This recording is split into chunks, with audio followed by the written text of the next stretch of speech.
Assalamualaikum warahmatullahi wabarakatuh. Ini adalah cerita 5 tokoh pendekar paling sakti di Nusantara yang menghilang begitu saja. Lalu di manakah mereka sekarang? Nusantara menyimpan banyak sekali misteri, salah satunya kisah tokoh pendekar paling sakti di Nusantara dan menghilang tanpa jejak, tidak diketahui bagaimana kematiannya. Siapa saja mereka?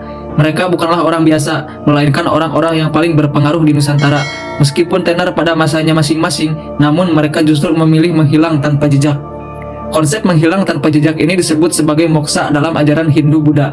Siapa saja tokoh pendekar paling sakti yang memilih moksa atau memutuskan dirinya dari ikatan duniawi? Berikut nama-namanya. Yang pertama ada Prabu Siliwangi. Sri Baduga Maharaja atau dikenal sebagai Prabu Siliwangi adalah raja pertama kerajaan Pajajaran yang paling dikenal sangat sakti.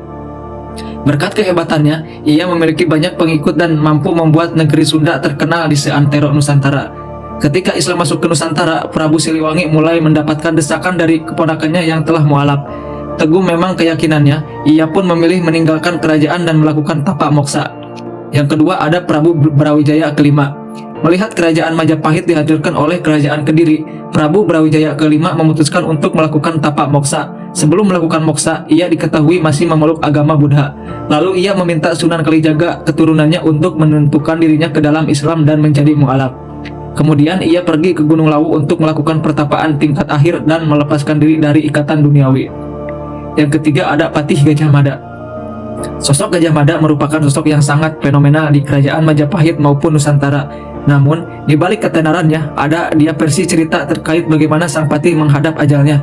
Cerita versi pertama, sebagaimana disebutkan dalam kitab Kakawin Nagarakerta, ia jatuh sakit dan meninggal dunia pada tahun 1364. Sedangkan cerita versi kedua menyebutkan bahwa ia melarikan diri setelah perang bubat karena dituding menjadi penyebab utama pecahnya perang tersebut.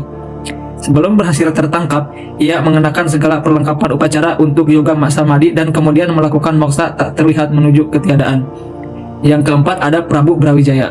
Sri Mapandi Jayabaya atau dikenal dengan sebutan Prabu Jayabaya adalah seorang raja dari kerajaan Kediri.